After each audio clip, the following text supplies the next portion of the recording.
खबर के साथ, क्योंकि विधानसभा की कार्यवाही शुरू हो गई है। राजस्थान की 16वीं विधानसभा का सत्र है और विधानसभा का सत्र आज भी हंगामेदार होने के आसार है। प्रश्नकाल के सदन में कार्यवाही शुरू है। कल जिस तरीके से सदन में हंगामा हुआ, वैसा ही हंगामा आज भी होने के आसार नजर आ रहे हैं। राज्यपाल के अभिभाषण पर भी वाद विवाद शुरू होगा। तो एक बार फिर विधानसभा की कार्यवाही शुरू हो चुकी है। कल प्रश्नकाल का पहला दिन था और आज दूसरा दिन है। राजस्थान की 16वीं विधानसभा का ये सत्र है, जिसको लेकर आज भी सदन में हंगामा होने के पूरे आसार नजर आ रहे हैं। कल जिस तरीके से पेपर लीक मुद्दे को सबसे पहले उठाया गया और इसी पर चर्चा हुई, उसके बाद में सवाल जवाब का सिलसिला शुरू हुआ और उस दरमियान ये देखा गया कि हंगामा बढ़ता गया और उसके बाद विपक्ष लगातार हमलावर रहा। वहीं कांग्रेस प्रदेश अध्यक्ष गोविंद सिंह डोटासरा ने विधानसभा में कई चीजों को लेकर भी बातचीत की और अपनी राय रखी। और साथ ही में आपको बता दें कि कांग्रेस की तरफ से वॉकआउट किया गया। युवा मंत्री कांग्रेस के, उन्होंने वॉकआउट कर दिया बीच सदन में। प्रश्नकाल के साथ सदन की कार्यवाही हुई।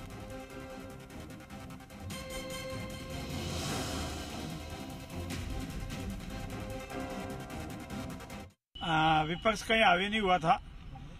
विपक्ष की अपनी हार की बौखलाहट थी, इसीलिए अमर्यादित शब्दों का भी प्रयोग किया गया और अपने व्यवहार, जो प्रक्रिया और कानून नियमों के विपरीत जाकर भी व्यवहार किया। उन्होंने जताने का प्रयास किया कि हमारी हार हम पचा नहीं पा रहे हैं, लेकिन हमारे सभी माननीय सदस्यों ने उनका पुरजोर जवाब दिया और विधानसभा में प्रक्रिया और कानून के तहत हमारे सभी माननीय सदस्यों ने उनका मुंह तोड़ जवाब दिया। डिटेल आएगी, फिर उसके एक एक की मैं मेरे स्तर पे जानकारी करवाऊंगा। उसके बाद अफसरों के साथ बैठ के जानकारी लेके उसके बाद कार्रवाई होगी। ऐसे सीधे थोड़ी आनंद फानन में होगी, एक एक में गंभीरता से अध्ययन के बाद कार्रवाई होगी। तो देखिए, लगातार आज भी दूसरा दिन है, विधानसभा की कार्यवाही शुरू है। 16वीं विधानसभा का ये सत्र है और आपको बता दें कि विधानसभा में प्रश्नकाल से लेकर राज्यपाल के अभिभाषण पर बहस पर दिन भर कांग्रेस और बीजेपी के विधायकों के बीच जमकर नोक-झोंक देखने को मिली। और इसी बीच सीधी कार्यवाही आप देख सकते हैं, सदन के अंदर कार्यवाही चल रही है। रूप से योजना भी बनाई जाएगी और उस पर धरातल पे काम भी होगा। अध्यक्ष महोदय, मंत्री महोदय, आपने यह आश्वासन दिया, इसके लिए तो आपका धन्यवाद। ओमकार सिंह लखावत जब राज्यसभा के सांसद थे और वरिष्ठ नेता थे भारतीय जनता पार्टी के, उन्होंने अलवर में 2 पनोरमा बनवाए थे। भरतरी धाम, धन्यवाद, भरतरी का धाम का बनवाया था, और एक हसन का मेवाती जो कि वो भी इसी में है, इसमें उत्तर में है, अलग से प्रश्न नहीं है। उनके ऊपर ध्यान दीजिए, क्योंकि बन तो बड़े खूबसूरत गए हैं, लेकिन अगर उनकी देखरेख ठीक से नहीं होगा, उनको डेवलप नहीं किया जाएगा आगे, तो वो खंडर बन जाएंगे। मेरा आपसे ये निवेदन। जी अध्यक्ष महोदय, बिल्कुल मैं आपको पूरी तरह से आश्वस्त करती हूँ कि ये जो बने थे पैनोरामास, ये भी हमारी सरकार जब थी राजस्थान में उसी समय बने थे। पूर्ण रूप से हाँ, इन 5 सालों में उन पे ध्यान नहीं दिया गया, इसलिए ये आज उनकी हालत है। बहुत दुख की बात है। इस पे पूर्ण रूप से ध्यान देके इनको और भी अच्छा बनाया जाएगा पूरी तरह से ज्यादा टूरिस्ट वहां तक पहुंचे, वहां की फैसिलिटीज और ज्यादा अच्छी हो, उस पे पूर्ण रूप से ध्यान दिया जाएगा। धन्यवाद। माननीय अध्यक्ष महोदय, क्योंकि माननीय सदस्य ने जो क्वेश्चन उठाया काफी महत्वपूर्ण है अलवर के लिए, मैं एक ही बात जानना चाहूंगा। आपने जो राशि इसमें दी है, इसमें कितनी राशि का व्यय हो गया, कितने के टेंडर हो गए, कितनी राशि बाकी है, अभी काम होना बाकी है? एक तो आप ये मुझे बता दें। दूसरा, क्या ये बात सही है कि आपके जो टूरिज्म के जो हमारे स्थल हैं, ये शहर के अंदर हैं और वहाँ शहर में आज जितनी भारी गंदगी छाई हुई है, लगातार पिछले 15 दिनों से सारे समाचार पत्रों में ये चीज छप रही है, तो क्या हम पर्यटन स्थलों को जो डेवलप कर रहे हैं और अखबारों के माध्यम से मौके पे भी जिस प्रकार से गंदगी वहां छाई हुई है, तो बाहर से जो पर्यटक आएंगे तो उन पे क्या मैसेज आएगा? तो आप एक तरफ तो स्मार्ट सिटी की बात कर रहे हैं, एक तरफ सिटी के अंदर आपके टेंडर नहीं हो रहे हैं, तो उस विषय पे भी आप कुछ बताना चाहेंगे? प्रश्न माननीय मंत्री। माननीय अध्यक्ष महोदय, बिल्कुल जो आपने ये बात कही, पूरा विवरण वैसे मैंने हमारे माननीय सदस्य तक पहुंचा दिया है, लेकिन अगर आप कहेंगे तो आपको भी ये पूरा विवरण जो कार्य चल रहे हैं, कितनी राशि अभी तक हुई है इस पे और अब आगे क्या इसकी प्लानिंग है, सारा कुछ मेरे पास है। तो अगर आप चाहेंगे तो पूरी डिटेल्स, बहुत लंबी डिटेल्स हैं, अगर कोई आप बाद में दे दीजिए। जी, मैं बाद में आप तक पहुंचा दूंगी हमारा डिपार्टमेंट। और हाँ, गंदगी की जो बात है, बिल्कुल अब धीरे धीरे राजस्थान में ये सारी जो गंदगी है, 5 साल में बहुत ही गंदगी इकट्ठा हो चुकी है। पूरी तरह से प्रयास रहेगा, गंदगी हटेगी, हटनी भी चाहिए और जनता के साथ मिलकर करेंगे। श्री गणेश गोगरा। मोदी जी तो 10 साल से झाड़ू लगा रहे हैं। आश्वासन। मोदी जी 10 साल से झाड़ू लगा रहे हैं, वो गंदगी साफ नहीं हुई क्या? जूली जी बैठिए। हो गया। मोदी जी 10 साल से स्वच्छ भारत अभियान चला रहे हैं, तो अलवर उसमें नहीं है क्या? और उसमें आपका ही बोर्ड है, आपका सभापति, आपका विधायक है, आपका सांसद है, तो उसमें आप कुछ कह दीजिए। माननीय विपक्ष नेता। माननीय मंत्री महोदय, आपने पिछले 5 साल की गंदगी की बात। प्रश्न संख्या 18। मंत्री जी।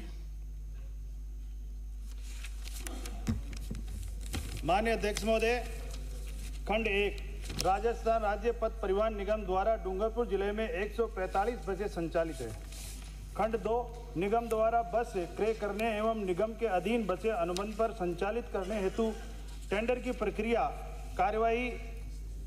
प्रक्रियाधीन है और टेंडर प्रक्रिया पूर्ण होने के डूंगरपुर आगार में 5 बसें अनुबंध पर क्रय करने उपरांत अतिरिक्त बसों का आवंटन किया जाएगा। खंड 3, निगम द्वारा वर्तमान में डूंगरपुर से अहमदाबाद वाया रतनपुर 12 बसें संचालित है। डूंगरपुर से हिम्मतपुर एवं डूंगरपुर से पाली सोडा के लिए निगम की बसें संचालित नहीं है। डूंगरपुर से हिम्मतपुर एवं डूंगरपुर से पाली सोडा के लिए निगम द्वारा बसों का संचालन शुरू करने का वर्तमान में कोई प्रस्ताव विचाराधीन नहीं है। पर्याप्त यात्री भार एवं संसाधन उपलब्ध होने पर इन प्रस्तावों पर विचार किया जाएगा। माननीय सदस्य। माननीय अध्यक्ष महोदय, मैं आपके माध्यम से मंत्री जी से जानना चाहूँगा कि ये 5 बसें कब तक उपलब्ध करवा देंगे? ये प्रक्रियाधीन है तो ये फाइलें कहाँ तक पहुँची है? और दूसरा, ये जो 12 बसें आपने बताई डूंगरपुर से अहमदाबाद वाया रतनपुर बॉर्डर तक, तो रतनपुर बस स्टॉप पर कितनी बसें रुक रही है? एक बस भी रुक नहीं रही है। तो उन 12 बसों का तो फायदा ही नहीं मिल रहा है। वो तो मोदी जी के वहाँ गुजरात में फायदा मिल रहा है, तो राजस्थान के लोगों को कब फायदा मिलेगा? जो हिम्मतपुर और पाली छोड़ा, जो गुजरात बॉर्डर पर सीमा है, और टीएसपी एरिया, जनजातीय बाहुल्य क्षेत्र, जो गरीब लोग रहते हैं, उनके लिए आवागमन के लिए कोई सुविधा ही नहीं है। कभी ऑटो, कभी जीप समय पे भी मिलता नहीं है और बच्चों को आने जाने में काफी दिक्कत रहती है। इतना मोटी रकम नहीं दे सकते हैं, तो आप ये जल्दी से जल्दी बसें कब तक चालू कराने का विचार रखते हैं? माननीय अध्यक्ष महोदय, माननीय सदस्य ने पूछा है, तो निगम में हमारे निगम द्वारा अनुबंध पर बसों को लेने की कार्रवाई आगामी 3 महीने में पूर्ण होने की संभावना है। नवीन बसें क्रय करने पर सम्मिलित करने की कार्रवाई भी आगामी 6 महीने तक ये प्रक्रिया लगेगी। 6 महीने तक हम उपलब्ध करा सकेंगे। प्रश्न नंबर 2। माननीय अध्यक्ष महोदय जी, मैं मंत्री जी से ये पूछना चाहता हूँ कि 12 बसें जा रही है तो वो स्टॉप क्यों नहीं हो रही है वहाँ पर रतनपुर बॉर्डर पर तक, और 6 महीने क्यों लग रहे हैं? अब तो डबल इंजन की सरकार होगी आपकी, बसों अब डबल इंजन की सरकार में 6 महीने क्यों लग रहे हैं? डबल इंजन की सरकार है तो जल्दी फास्ट काम होना चाहिए। और कोई डबल इंजन की सरकार है तो जल्दी काम होना चाहिए। कोई नहीं बोलेगा। एक इंजन की सरकार थी तो हो सकता है कोई टाइम लगे, तो डबल इंजन की सरकार हो गई, बैठिए। 6 महीने क्यों लग रहे हैं आप?